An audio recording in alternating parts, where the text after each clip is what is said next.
Hablar de la sábana de Turín, la sábana que llamamos tradicionalmente la sábana santa, quiere decir que estamos hablando de un objeto, no de una leyenda, no de una hipótesis, no de algo poético. Estamos hablando de un objeto. Y es un objeto con una tradición que hace que le consideremos de interés arqueológico. Y como tal objeto de interés arqueológico, debe ser estudiado primariamente con la metodología propia de la arqueología.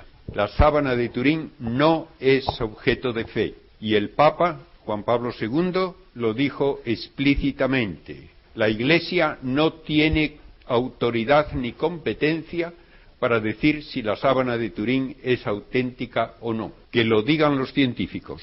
La Iglesia conserva ese lienzo por una tradición que nos dice que está relacionado con la sepultura del Señor. Pero nuestra fe no depende de ese lienzo. Y aunque no hubiese ese lienzo, tenemos testimonios históricos en los Evangelios que nos marcan como base de la fe el hecho de la muerte, de la sepultura y la resurrección de Cristo. Y esto no depende de ningún objeto arqueológico. Ahora bien, la fe cristiana se distingue de todas las demás religiones en que afirma hechos históricos en los cuales se basa. Y así, la fe tiene que comenzar con el proceso de conocimiento humano que es propio de los hechos históricos. La palabra fe se usa muchas veces de una forma ambigua, de una forma que no distingue significados y que, sin embargo, necesita ser cuidadosamente delimitada para no decir incluso blasfemias. Porque hay gente que dice sin darse cuenta algo que es una blasfemia.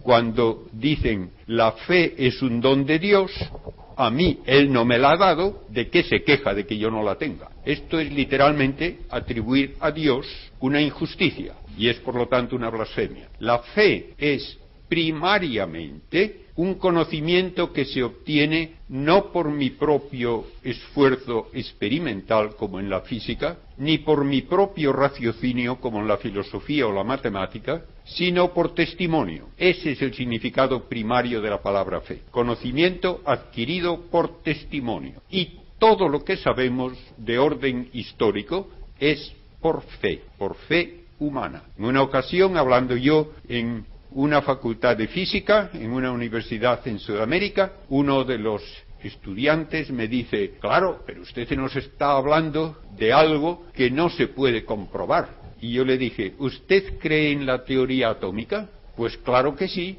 ¿Por qué? Pues porque está muy comprobada. Y yo le dije: no, usted cree porque se lo han dicho. Usted no ha comprobado nada, ni le sería posible comprobar nada.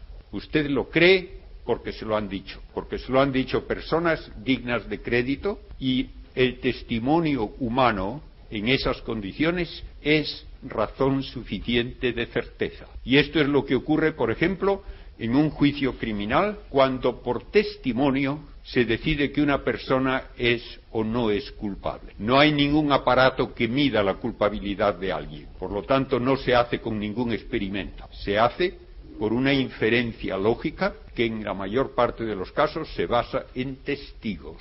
¿Cómo sé yo que existió Sócrates? Por testimonio histórico. ¿Cómo sé yo que existió Cristo? De la misma manera, por testimonio histórico. ¿Cómo sé yo lo que enseñó Sócrates? Porque me lo transmiten sus discípulos. ¿Cómo sé yo lo que enseñó Cristo? De la misma manera, porque me lo transmiten sus discípulos. De modo que la fe es primariamente un acto racional que necesita pruebas históricas y que se basa en el modo normal de adquirir la mayor parte de nuestros conocimientos, porque casi todo lo que sabemos lo sabemos no por esfuerzo propio, sino porque nos lo han transmitido. Una vez que tenemos esta fe en la existencia histórica de Cristo, en su enseñanza, entonces, viendo la importancia de lo que Él nos dice, se puede dar el segundo tipo de fe, que es el que nosotros afirmamos cuando alguien, por ejemplo, dice: yo tengo mucha fe en ese médico. ¿Qué quiero decir? ¿Voy a aprender algo de él? No. Voy a poner mi vida de acuerdo con lo que él me diga, porque confío en que me va a ayudar. Pues eso mismo debe darse entonces como reacción a la enseñanza de Cristo. Debo poner mi vida de acuerdo con esas enseñanzas. Y este es un acto de mi voluntad.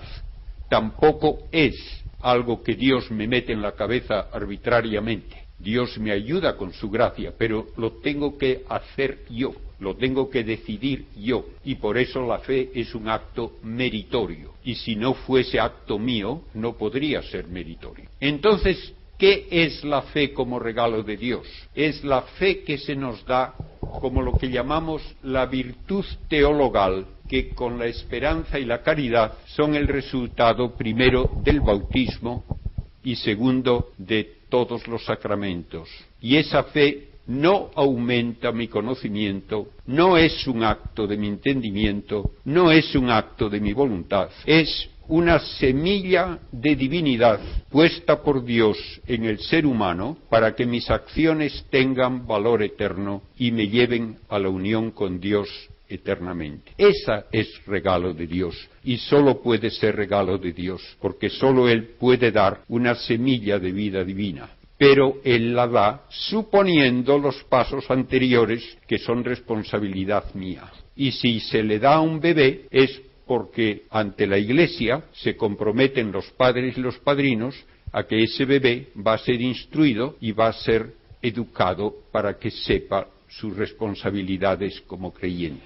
De modo que, como ven, no es una cuestión de sentimiento la fe, y menos todavía la irracionalidad de lo que dicen generalmente los protestantes de creo porque sí, sin razones para ello. Tenemos que tener razones, si no, nuestro acto de fe sería irracional y por tanto no sería un acto humano. Ahora bien, si el primer paso de la fe es el establecer hechos históricos, entonces un objeto de valor arqueológico que me da información histórica puede tener importancia para reforzar las bases de mi fe.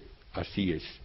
Y en ese sentido, solo en ese sentido, la sábana de Turín tiene valor teológico. Es un testimonio histórico que me lleva a reforzar los testimonios históricos de los evangelios. Ahora bien, en todo caso de estudio de un objeto arqueológico, la única certeza que se puede obtener es una certeza de inferencia lógica, de decir, este objeto pertenece a tal período, a tal persona, a tal lugar, porque tiene estas características que son propias de tal período, de tal lugar, y tal vez hay alguna indicación que implica que sólo una persona determinada puede ser asociada con este objeto. Un ejemplo que lo pone de relieve con algo que se anunció hace más de 30 años. Se anunció que se había encontrado la tumba de Filipo de Macedonia, el padre de Alejandro Magno. ¿Por qué se identificó así? Porque se encontró una tumba en Macedonia de un estilo y en un estrato del suelo correspondiente a la época de Filipo, de unos 4 siglos antes de Cristo. Dentro había un esqueleto de un varón que tenía que ser una persona muy importante porque estaba rodeado de joyas y de ofrendas valiosas. Y bajo el ojo derecho, en el hueso, tenía una herida fuerte. ¿Qué dicen los historiadores? Que Filipo de Macedonia murió de un flechazo en el ojo derecho cuando estaba asediando una de aquellas ciudades. Con este solo dato se afirmó ya la identidad. Tiene que ser un señor de aquella época, de gran prestigio, de gran rango, y tiene que ser un señor que murió de un flechazo en un ojo. Y el único del que sabemos con esas características es Filipo de Macedonia, por lo tanto se dice esto. ¿Hubo alguien que discrepase? Nadie. ¿Por qué? Porque al fin y al cabo a nadie le importa un comino que fuese de Filipo de Macedonia o no. No tiene efecto alguno en mi vida. Sin embargo, cuando se presenta un objeto que tiene no una cosa coincidente, sino cientos de características que solamente pueden atribuirse a que se usó como mortaja en el caso de un crucificado de la época romana, que además de ser crucificado fue coronado de espinas, que fue azotado con la metodología y los instrumentos romanos, que fue alanceado en el costado después de muerto con una lanza romana. Cuando se dice todo eso, no basta. ¿Quién iba a ser? Cualquiera menos Cristo, es lo que vienen a decir algunos. ¿Hay alguna indicación de que a algún crucificado se le crucificó después de coronarlo de espinas, excepto Cristo? No. ¿Hay alguna indicación de que algún crucificado después de muerto le dieron una lanzada en el corazón? No, excepto Cristo. Pero eso no basta. ¿Por qué? Porque si tengo que aceptar la historicidad de Cristo y de los evangelios, no puedo simplemente decir eso no me importa. Y por tanto hay gente que lo ha dicho explícitamente. Pueden encontrar todas las pruebas que quieran, yo no las aceptaré.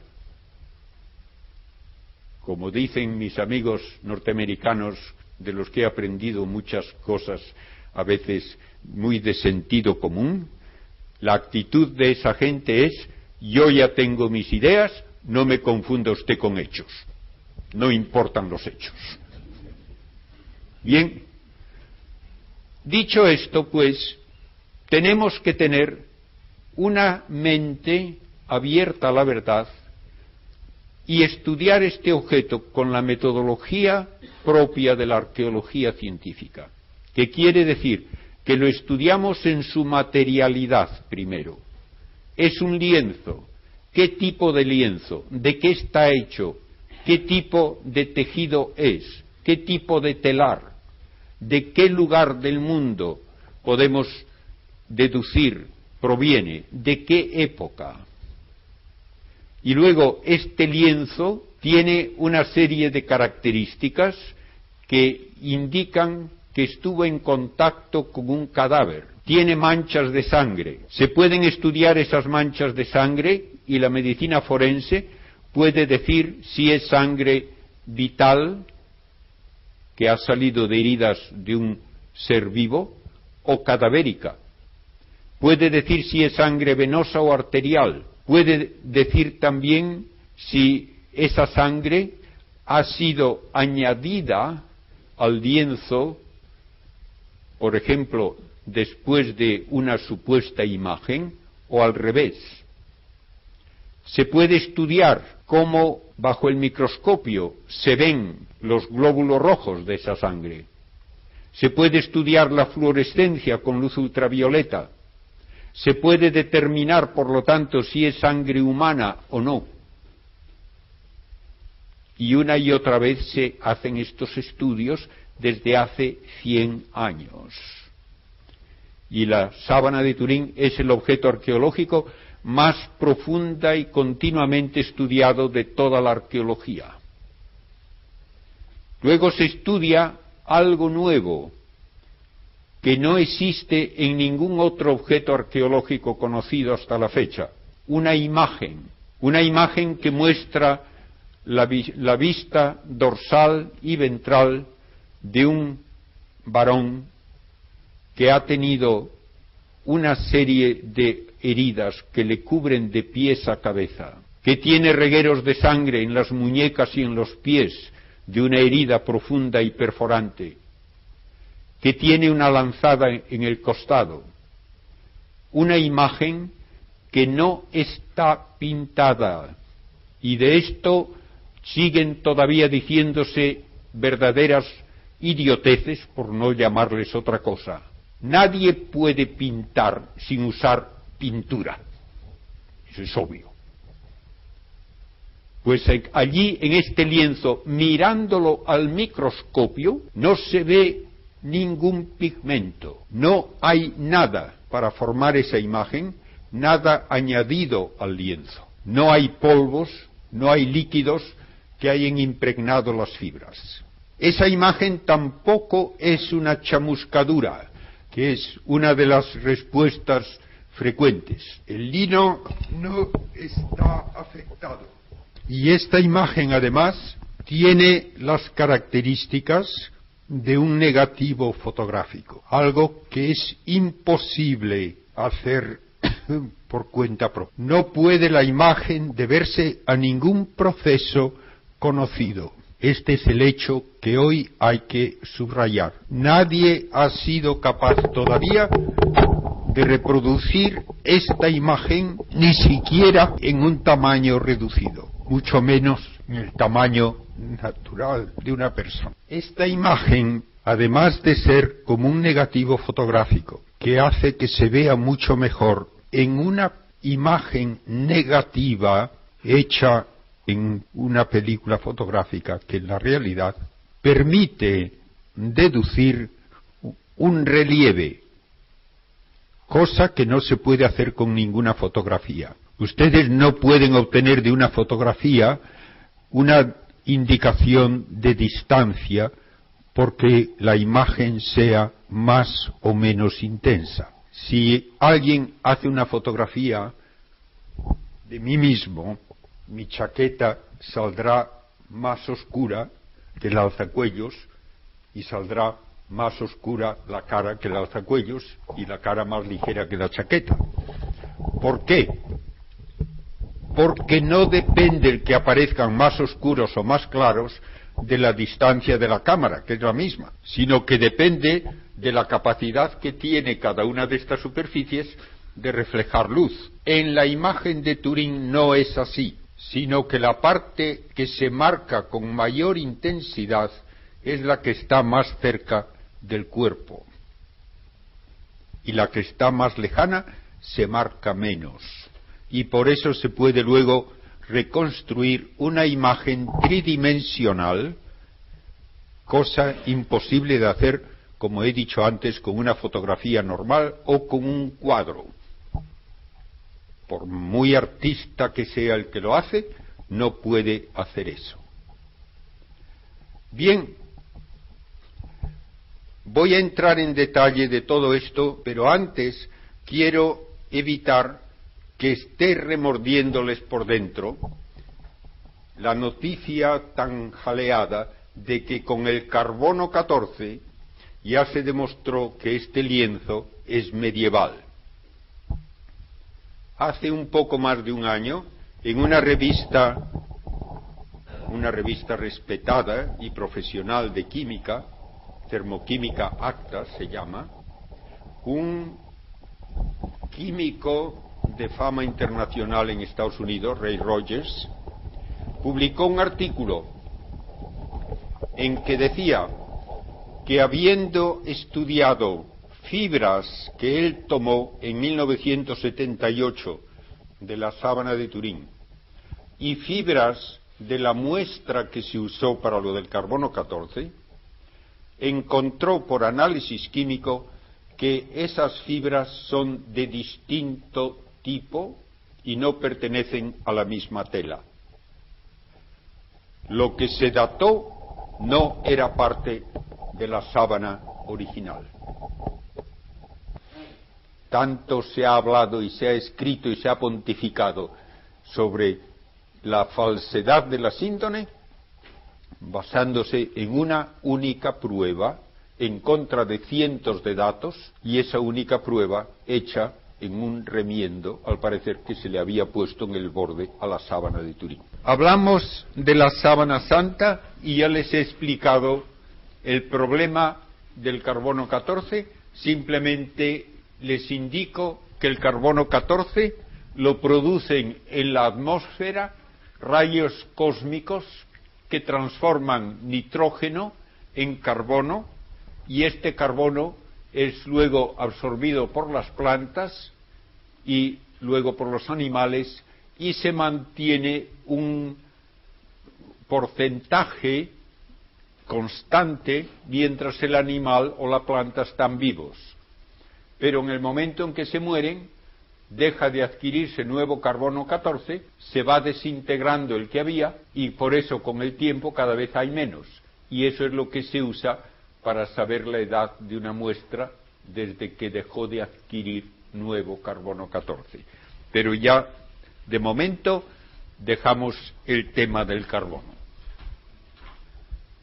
Se tomó la muestra de una parte periférica de la sábana, donde parece que había habido suficiente deterioro, porque por ahí se agarraba cuando se mostraba al público, y por eso hubo que hacer una reparación.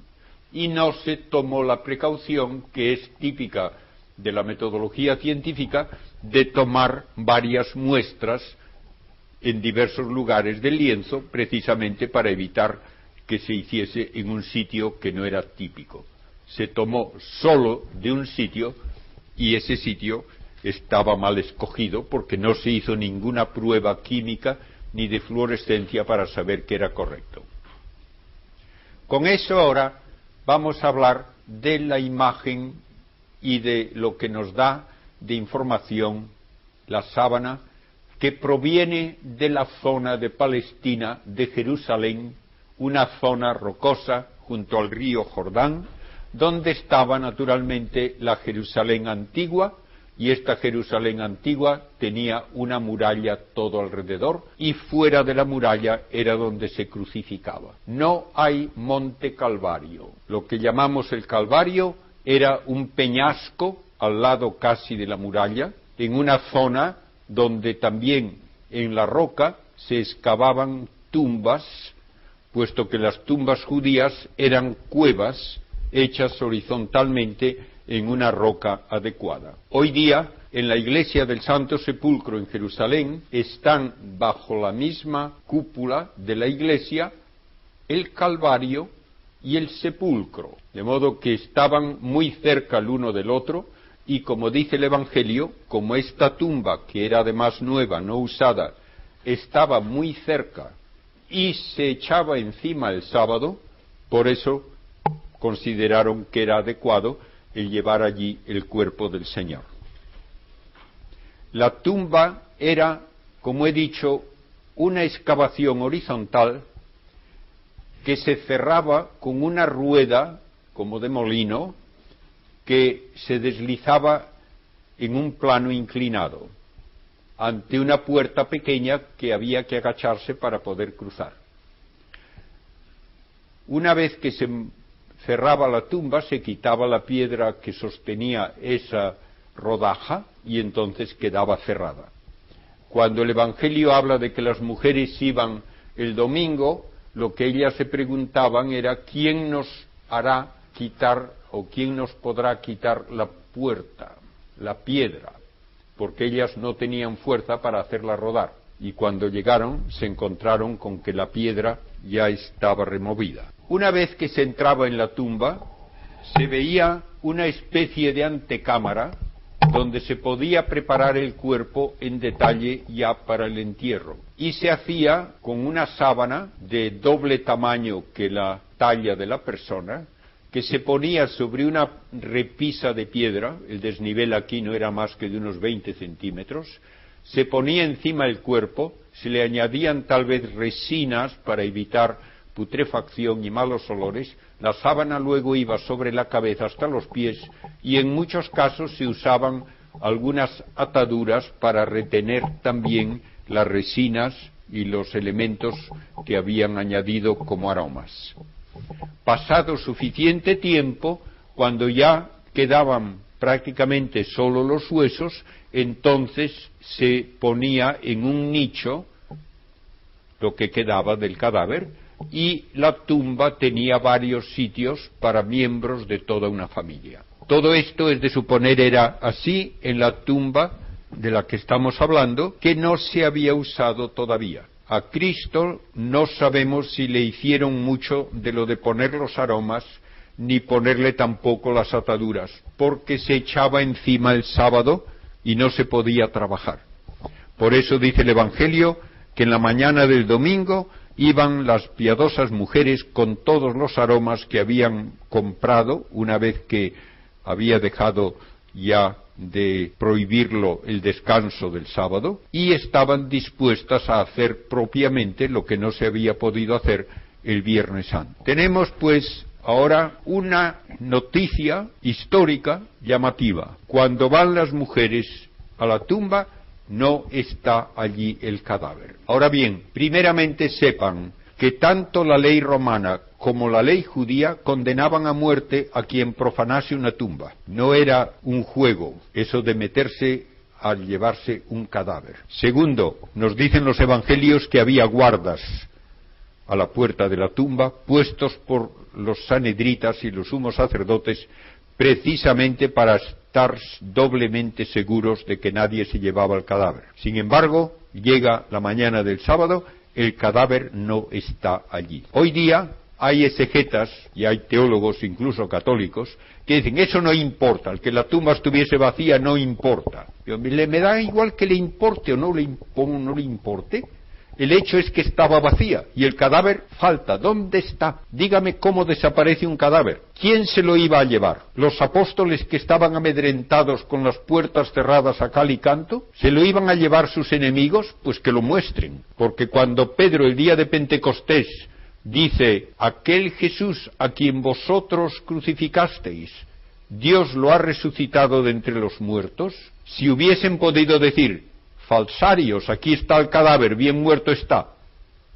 Nadie lo hizo. ¿Por qué? Porque no había tal cadáver. Segunda cosa a tener en cuenta con la psicología y la mentalidad de aquella época en aquel pueblo. Tocar a una tumba por fuera con el dedo le rendía a uno legalmente impuro, incapaz de poder tomar parte en ningún servicio religioso. Tenía que purificarse ante los sacerdotes para poder luego entrar una vez más en el templo y tener acceso a servicios religiosos y simplemente a la vida normal. ¿Quién se iba a llevar un cadáver? Y también puede uno decir, ¿quién se iba a llevar un lienzo, una mortaja manchada de sangre humana, que había sido utilizada para un entierro? Era el objeto más contaminante, más execrable que se podía imaginar. El que un judío se guardase un lienzo manchado de sangre sacado de una tumba es totalmente absurdo. Y sin embargo, los lienzos desaparecen y se habla de ellos muy pronto, diciendo que son los lienzos en los que se amortajó a Cristo. La única explicación lógica que hay del hecho es que ya Cristo no era considerado un cadáver. Habían visto a Cristo vivo y por tanto lo que tenía que ver con él no podía causar impureza alguna. Pero cualquier otro cadáver hubiese sido impensable que nadie lo tocase o que guardase ningún objeto relacionado con él. No sabemos quién ni cómo guardó los lienzos en Jerusalén el año 33. Aparece una mención de un lienzo que tiene una imagen de Cristo no hecha por manos humanas el año 525 en Edesa, en Turquía. En Edesa hubo una invasión de los persas que conquistaron la ciudad y los cristianos guardaron esa reliquia en un hueco hecho en la muralla de la ciudad. Pasaron siglos, se olvidó la existencia de la reliquia, pero llegó un momento en que una gran tempestad derrulló parte de la ciudad y apareció el lienzo. Y entonces se veneró hasta que vinieron los maometanos que conquistaron toda Palestina y Turquía, se apoderaron de Edesa y así hasta que el año 944 el emperador de Constantinopla, cristiano, se enteró de que en poder de los maometanos en Edesa había un lienzo que tenía una imagen del Señor no hecha por manos humanas. Envió un ejército, puso sitio a la ciudad y exigió que le entregasen esa reliquia. Después de un asedio que ya parecía imposible evitar la conquista, entonces los de la ciudad enviaron una comisión al emperador ofreciendo darle ese lienzo a cambio de que él se marchase, que liberase todos los prisioneros que ya tenía y que les diese una cantidad fuerte de dinero. Se vino a un acuerdo y el año 944 se llevó el lienzo a Constantinopla y allí se puso en una iglesia llamada Santa María de Blanquerna, donde se mostraba a los fieles especialmente los viernes, y unas veces parece que se mostraba doblado, de modo que sólo se veía la imagen de la cabeza, y otras veces desplegado y se veía toda la imagen del cuerpo. Allí estuvo siendo venerado de esa manera hasta que en el año 1204 los miembros de la Cuarta Cruzada que iban desde Europa a Palestina fueron convencidos por el emperador de Constantinopla, que había sido depuesto, para que le ayudasen a recuperar el trono, prometiendo pagarles generosamente. Ellos consiguieron reponerle en el trono, echando al usurpador, y acamparon junto a Constantinopla esperando su paga. Pasaron 2 años sin que les diesen nada, y se hartaron, y decidieron cobrarse por su cuenta saqueando Constantinopla. Lo hicieron y en ese saqueo desapareció la sábana de la iglesia donde estaba. No se supo quién se la llevó. El emperador envió una carta a Roma pidiendo que se la devolviesen, que era una reliquia sagrada.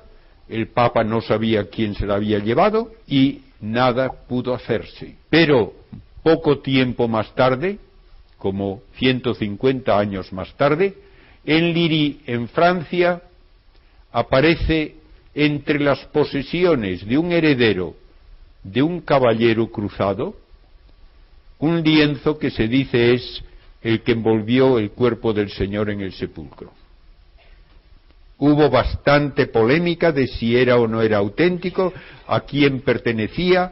Había al parecer copias que se querían pasar como auténticas, pero finalmente, para no entrar en más detalles históricos, pasó a ser propiedad de la Casa de Saboya. Los duques de Saboya, que tenían posesiones en Francia, entregaron como paga unos castillos y no sé cuántas otras posesiones, y se llevaron la sábana a su sede central en Chambéry. Allí, el año 1532, hubo un incendio que dañó considerablemente a la sábana. La sábana estaba doblada en 48 dobleces dentro de un arca de madera recubierta de una aleación de plata. El calor del incendio fue suficiente para fundir parte de la plata, que cayó sobre una esquina y quemó todos los dobleces. Echaron agua que dejó también manchas y huellas, pero la imagen, gracias a Dios, apenas sufrió. Allí estuvo en Chambéry hasta que en 1578, o sea, unos 45 años más tarde, San Carlos Borromeo, que estaba en Turín y era ya muy anciano y de salud muy endeble, había hecho un voto de ir a venerar la sábana del Señor, y no podía ya pensar en un viaje a través de los Alpes para hacerlo. Entonces los duques de Saboya, que tenían también posesiones en Turín, llevaron la sábana a Turín y allí ha estado desde entonces. Bien, podemos decir históricamente que se sabe cierto que la sábana de Constantinopla es la misma que aparece en Francia. Hay indicaciones muy claras, pero no hay una prueba definitiva. Pero otra cosa que es interesante, hay un manuscrito en Hungría, el código Prey, que es de 1290, con una fecha bien afirmada, donde se dibuja la imagen de la sábana de Turín, incluso con algunas quemaduras en forma de agujeros que hacen como una L, que al parecer debieron producirse cuando alguien dejó caer cera de un cirio sobre la sábana en Constantinopla. De modo que hay razones muy importantes desde el punto de vista arqueológico para decir que estamos hablando del mismo lienzo. En 1898, para celebrar la boda del rey Víctor Manuel III de la Casa de Saboya, se permitió mostrar al público la sábana de Turín. Hasta entonces no había una norma de si se mostraba o no se mostraba, pero se había permitido en muchas ocasiones que pintores hicieran copias, que muchas veces terminaban tocándose al original para darles el valor de reliquia. Solo en España hay por lo menos 20 copias.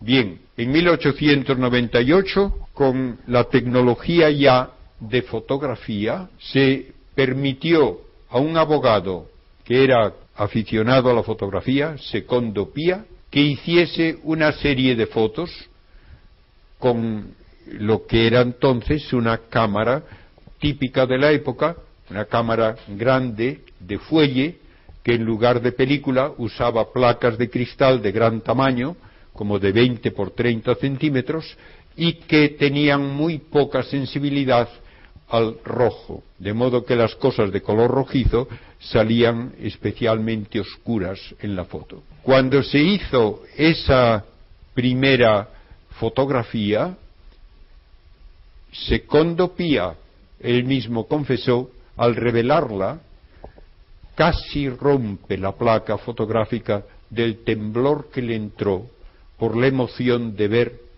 una cara con todo detalle que nadie jamás había visto. Lo que debía ser un negativo en la placa de cristal era un positivo, un rostro majestuoso, doliente, más impresionante que el pintado por ninguno de los grandes artistas de toda la historia. Lo que era la imagen en la tela se comportaba como un negativo fotográfico, y cuando uno fotografía un negativo, obtiene un positivo. Este es el comienzo del estudio moderno de la sábana de Turín. En 1978 se permitió a un grupo de científicos, dirigidos por el doctor John Jackson de Estados Unidos, el pasarse 72 horas seguidas estudiando la sábana sobre una mesa especialmente construida para el caso, con toda la tecnología moderna, fotografía con todo tipo de películas, con filtros que seleccionaban colores, fotografía con rayos X, con infrarrojo, con luz ultravioleta, exámenes con el microscopio, toma de muestras con cinta adhesiva, todo lo que uno pudo pensar debía hacerse científicamente. Incluso se descosió una tela de refuerzo que se le había puesto después del incendio para ver si se veía la imagen por el lado opuesto de la tela. La respuesta: no se veía la imagen. En cambio, cuando uno estudia la tela directamente, puede ver una serie de cosas interesantes. Primero, que está hecha en lo que se llama una serga en cola de pescado, un tipo de tejido que no se usaba en Europa en la Edad Media, pero que era conocido en el Oriente Antiguo. Segundo, que donde hay sangre, al poner una luz detrás, la sangre destaca contra la tela. Cuando se hace esto con toda la imagen, no se ve la imagen.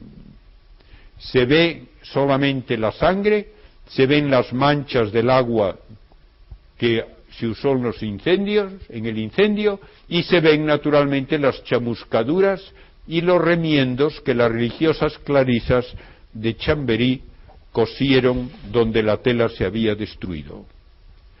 Pero tenemos ya una primera indicación de importancia. La sangre penetró en la tela, como es propio de un líquido. Lo que produjo la imagen no penetró la tela. Quedó solamente marcada la superficie externa. Con fotografía de mayor contraste, usando película de blanco y negro, que permite oscurecer las cosas según sus colores, vemos ya la imagen frontal, el rostro, los brazos cruzados sobre el pelvis, las piernas, y la imagen dorsal, porque esta parte de la tela estaba encima del cuerpo y la otra estaba debajo. Vemos en la imagen frontal, también con un contraste aumentado, una gran cantidad de marcas paralelas que parecen tener puntos en sus extremos y que cubren todo el cuerpo desde el cuello hasta los pies. El rostro, tal como lo vemos en la sábana, es muy poco claro, apenas se distingue. Yo estuve frente a la sábana el año 2000 y puedo decir que a simple vista apenas se ve nada. No es extraño que los pintores que quisieron copiarla no fuesen capaces de hacer nada que valiese la pena. Si está uno a menos de 3 metros no ve nada, y desde más lejos se ven estas manchas tan difusas que vagamente se reconoce un rostro, pero poco más. ¿Se ven claramente las manchas de sangre? Sí, pero cuando se hace la fotografía, entonces tenemos lo que vio Secondo Pia, un rostro majestuoso, doliente, pero que nadie había sospechado y que realmente impresiona. La sangre ahora parece blanca, porque la sangre no es parte de la imagen, y por tanto la sangre que es oscura, en la realidad, en el negativo, aparece clara. Pero las manchas nos dan un rostro en donde se ve, por ejemplo, la hinchazón de uno de los pómulos, se ve la desviación de una de las cejas, la desviación de la nariz, la hinchazón alrededor de la boca, todo lo que es evidencia de torturas. Todo el cuerpo cubierto también de esas marcas paralelas por el frente y por la espalda, desde la nuca, esas marcas paralelas, hasta los mismos pies.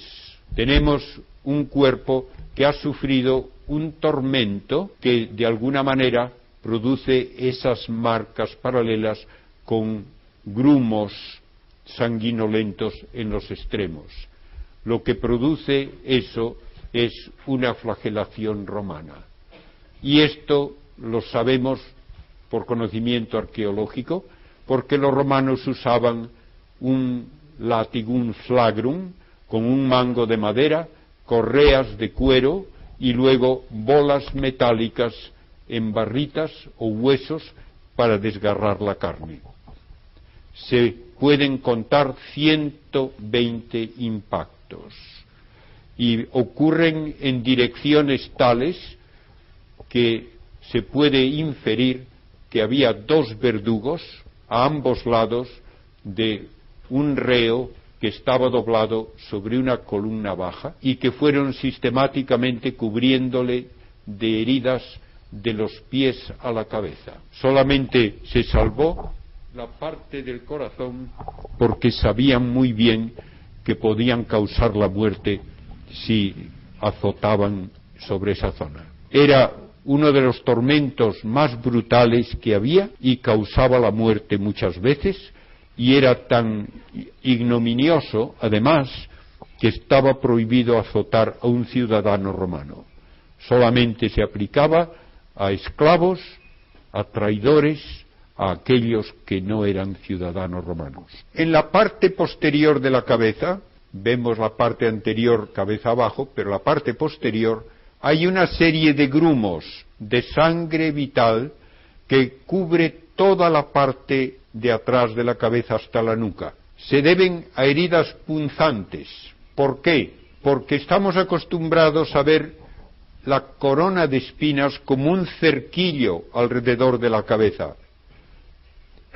Nos dicen los historiadores que en aquel entorno del cercano Oriente, corona no significaba un cerquillo alrededor de la cabeza, significaba un casco que cubría toda la cabeza, y los soldados cubrieron toda la cabeza de Cristo con espinas, y quedó marcada toda la parte de la cabeza que se ve en la imagen con esas huellas sanguinarias, porque fue un capacete completo de espinas lo que le pusieron, y donde los soldados además se ensañaron con sus golpes cuando le mofaban como rey. En la parte de la espalda, cerca de los hombros, hay una zona difusa donde las marcas de los azotes aparecen borrosas y hay como una zona sanguinolenta de gran tamaño. Esto se debe a otra manera que tenían los romanos de llevar a la crucifixión, distinta de lo que nosotros nos imaginamos por no saberlo. En todos los Vía Crucis ven ustedes a Cristo con la cruz a cuestas, la cruz armada sobre un hombro, y tal vez el cirineo llevando el otro extremo. Eso es falso. Cuando se llevaba la cruz, el poste vertical de la cruz estaba ya en el sitio de la crucifixión, y el reo llevaba el travesaño horizontal sobre los hombros, con las manos atadas y atado también a un tobillo, el madero, que pesaba de 30 a 40 kilos. Y si había varios, iban en una ristra, de tal manera que si uno de ellos caía, se caían todos, y no podían protegerse de la caída. Por tanto, probablemente no solo la rodilla, sino el rostro mismo terminaba chocando contra el suelo. En el cartílago de la nariz, en la imagen de Turín, aparece roto, desviado. No sabemos si es debido a un golpe dado por un soldado o a una caída. Se ha encontrado también en la sábana restos de tierra, de arena, en la zona de las rodillas.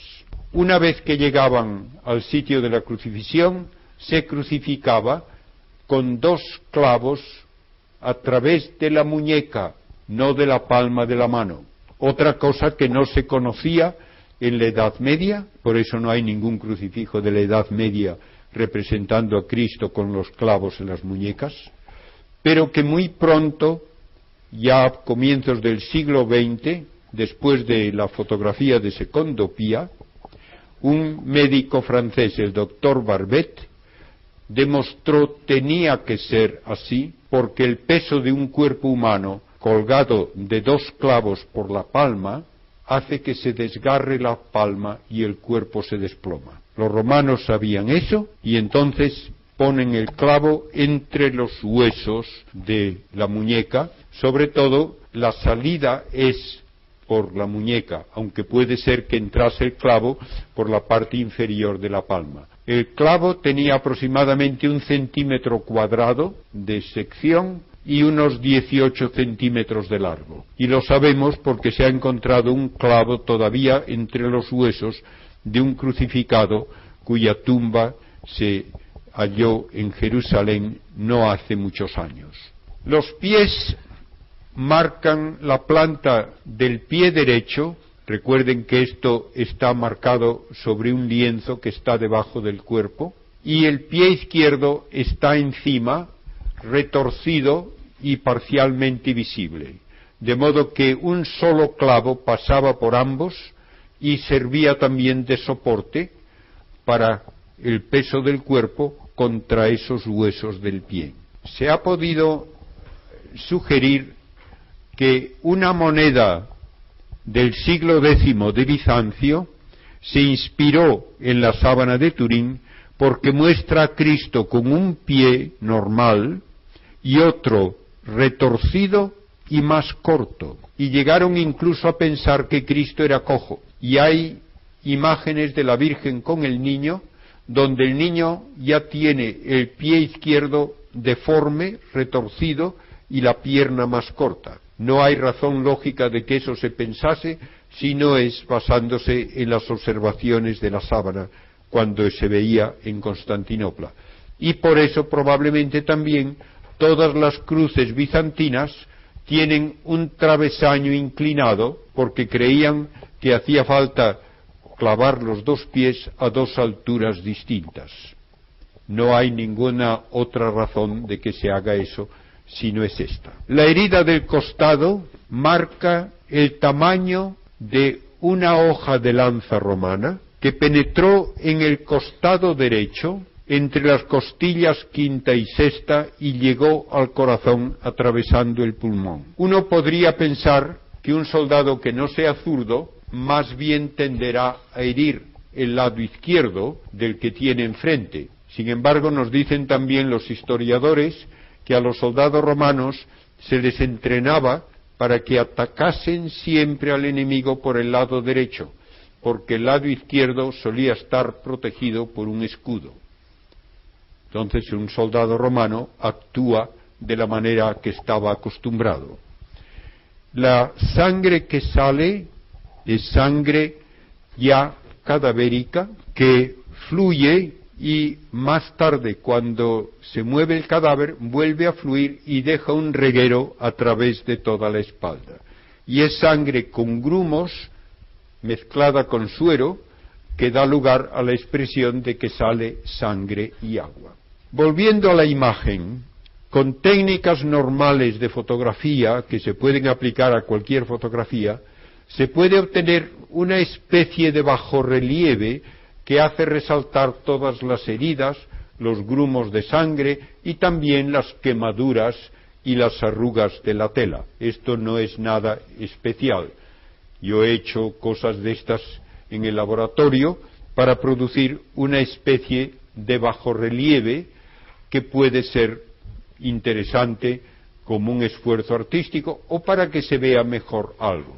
Esto da lugar a una imagen que parece tener una cierta tridimensionalidad, pero que no es verdaderamente una indicación de distancia de las diversas partes con respecto al lienzo.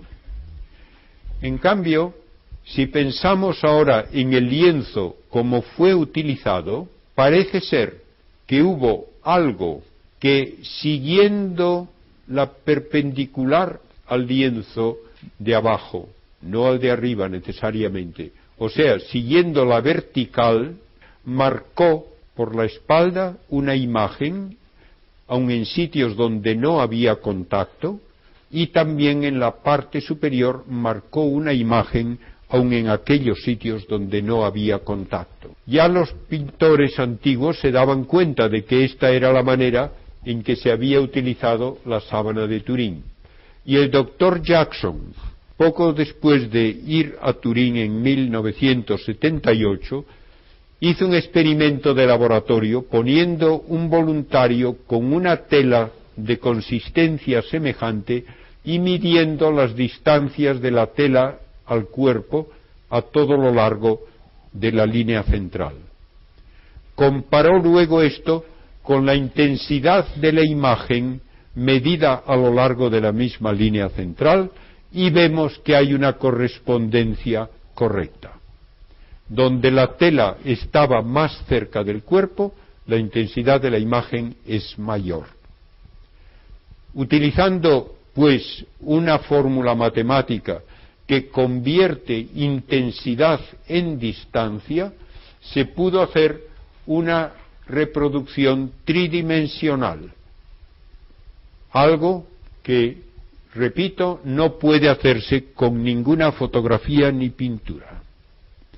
Esta imagen tridimensional, con diversas formas de manipulación en el ordenador, da lugar a que se vea relieve, y relieve extraordinariamente exagerado en algunos casos, pero siempre un relieve de acuerdo con la anatomía humana. También con programas de ordenador se puede producir una imagen sin la sangre desde un ángulo distinto, o se puede producir una imagen solo de la sangre. Volviendo a la imagen tridimensional, podemos ver en una de estas imágenes, que como ven da una sensación de relieve, se nota sobre el párpado derecho especialmente algo como un redondel de bulto. Pues bien, hace unos 35 años, un jesuita de Chicago, el padre Failas, en una foto hecha con mucho aumento y con mucho contraste de esa parte de la cara, creyó ver la indicación de algo que podría ser una moneda. Todavía en épocas recientes yo recuerdo que se hablaba en los pueblos de que si una persona moría con los ojos abiertos, pues no era agradable el ir luego a ver al difunto con los ojos abiertos, se le cerraban los párpados y se le ponía encima una moneda hasta que ya quedaba con el rigor mortis, quedaba rígido el cuerpo y entonces ya quedaba el ojo cerrado. Pues bien, no sabemos si por esa razón o no, el hecho es que podría ocurrir que se le pusiese una moneda sobre el ojo. Y el padre Failas veía aquí una indicación de algo como un cayado de adivino y aquí 4 letras, U, C, A, I. ¿Podían ser esto parte de una inscripción? Se dirigió a coleccionistas de monedas romanas antiguas y les preguntó si conocían alguna moneda de la época de Cristo que tuviese un cayado de adivino y una inscripción conteniendo las letras U, K, I. Y le dijeron, sí, hay unas monedas de cobre acuñadas por Pilato el año 29 que tiene el símbolo del cayado de adivino y la inscripción Tiberiu Caesaros, que en griego significa del César Tiberio. Naturalmente, esto pareció ya el dato definitivo de la autenticidad, de origen, de tiempo de la sábana de Turín. Pero hubo quienes pusieron una objeción muy valiosa y muy importante instantáneamente. Y es, la palabra Caesaros en griego no se escribe con C, se escribe con K. Por tanto, el decir que ahí hay una moneda que tiene una falta de ortografía es equivocarse y ver lo que uno quiere ver. Naturalmente, al padre Failas esto le impresionó, pero por si acaso les dijo otra vez a sus amigos coleccionistas, ¿han visto ustedes alguna vez una de estas monedas con esta falta de ortografía? Y le dijeron, no, pero vamos a mirar de nuevo. Y encontraron 4. De modo que una falta de ortografía que nadie sabía existía, se descubre y se comprueba, se da, porque se ve esta imagen en la sábana de Turín. Quien dice que esto es pura casualidad, da más valor a la casualidad de lo que me parece a mí yo le daría. Si yo viese por ahí un automóvil y digo que tiene una placa de matrícula en que está Barcelona con V, pues alguien me diría imposible. Pero si luego veo que aparece 1 o 2, digo, pues tenía razón el que me lo dijo. Pues aquí lo mismo. Parece que hay esta confirmación del origen, de la época, del lugar de esta sábana de Turín con la moneda de Pilatos. Hay también polen de plantas propias de Palestina, de plantas de Turquía, de Constantinopla, de plantas de Francia y naturalmente de Italia, de modo que se puede reconstruir la trayectoria histórica. Y se ha hecho en el laboratorio una comparación del espectro de una mezcla de sangre, aloe y mirra sobre un tejido y coincide con lo que se ve en la sábana. Se ha dicho que el arte bizantino se inspiró en la sábana de Turín. Yo no puedo dar esto como una prueba. A mí me parece que la cara de Cristo en la sábana de Turín tiende a ser mucho más rectangular que lo que veo en los iconos del Oriente, pero ustedes pueden tener su opinión. A mí me gusta bastante más la de la sábana de Turín que la de todos estos iconos. Se ha sugerido que se podía haber hecho la imagen como se puede hacer con un medallón de bronce caliente prensado contra una tela que la chamusca, y entonces al fotografiar la chamuscadura se obtiene un positivo y parece algo lo que hay en la sábana. Pero esto es imposible hacerlo sin chamuscar el lino, y en la sábana el lino no está chamuscado. Y es totalmente imposible hacerlo con un bajorrelieve de tamaño natural, simultáneamente frente y espalda, y además con toda esa información cultural e histórica de que les he hablado, que no se conocía en la Edad Media. Otros han dicho que una radiación térmica marcó como a fuego la sábana. El infrarrojo, que es calor, puede dar lugar a imágenes en película fotográfica especialmente sensible, donde las partes más calientes aparecen más marcadas, no las partes más cercanas, sino las partes más calientes.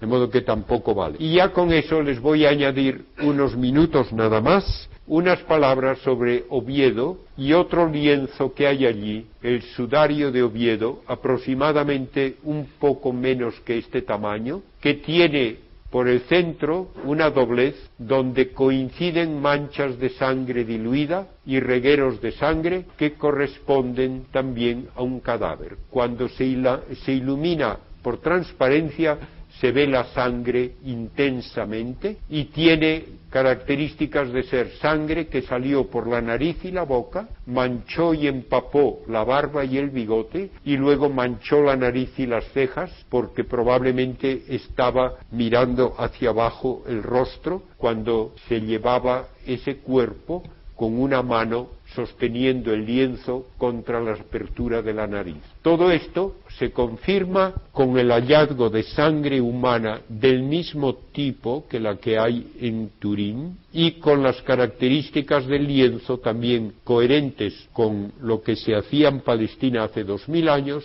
y también con polen de Palestina. Hay manchas que corresponden a heridas de orificios hechos en vida, probablemente porque ese lienzo estuvo contra la nuca de alguien que tenía heridas punzantes.